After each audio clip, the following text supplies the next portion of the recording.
ఏం తల్లి ఇంటికాడికి వచ్చి కూడా గుడ్డు బ్రెడ్ తింటుంటావేంది? ఏ పూరినో పొంగలో తినబడలా? అదేదో క్రాష్ డయట్ అంటండి.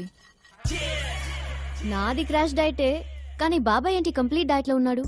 డైటింగ్ కదమ్మా, ఫైటింగ్. ఇన్నేళ్ల తర్వాత నువ్వు ఇంటికి వచ్చావు.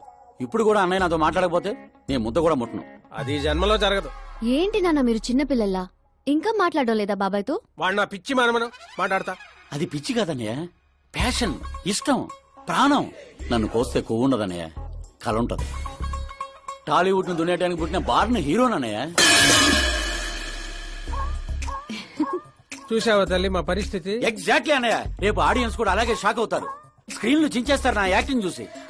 అవును బావ గారు, మీ ముందు కొంచెం షై ఫీల్ అవుతారు గానీ ఈయనలో మంచి యాక్టర్ దాగున్నారు. తెలంగాణలో అందుకే పడిపోయినట్టుంది. అవును పెద్దనాన్న, సూపర్ మ్యాన్ డ్రెస్ వేస్తే డాడీ ఆసమ్ గుంటారు. ప్లీజ్ ఒక్క బ్రేక్ ఇయ్యండి డాడీకి. చూసావా తల్లి, ఎమ్మెల్యే కారా అంటే హీరో అవుతానని ఫ్యామిలీ మొత్తాన్ని చెడగొట్టేసి ఉంటాడు. నేను ఫ్యామిలీని చెడగొట్టాను కాదన్నయ్య, నిలబెట్టడానికే పుట్టాను. అయినా నేను హీరో అయితే మీకే లాభం. మొన్న ఎలక్షన్ లో పవర్ స్టార్ ఒక పార్టీ పక్కన నిలబడితే ఎట్లా గుద్దారు ఓట్లు. నేను సూపర్ స్టార్ అయ్యి మీ పక్కనే నిలబడతానన్నయ్య.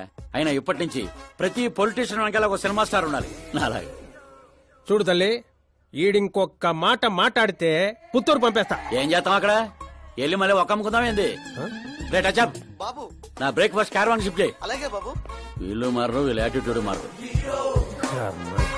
ఇప్పుడు అర్థం కాదు, రేపు సూపర్ స్టార్ అయ్యాక నన్ను చూసే గుర్తారు ఓట్లు.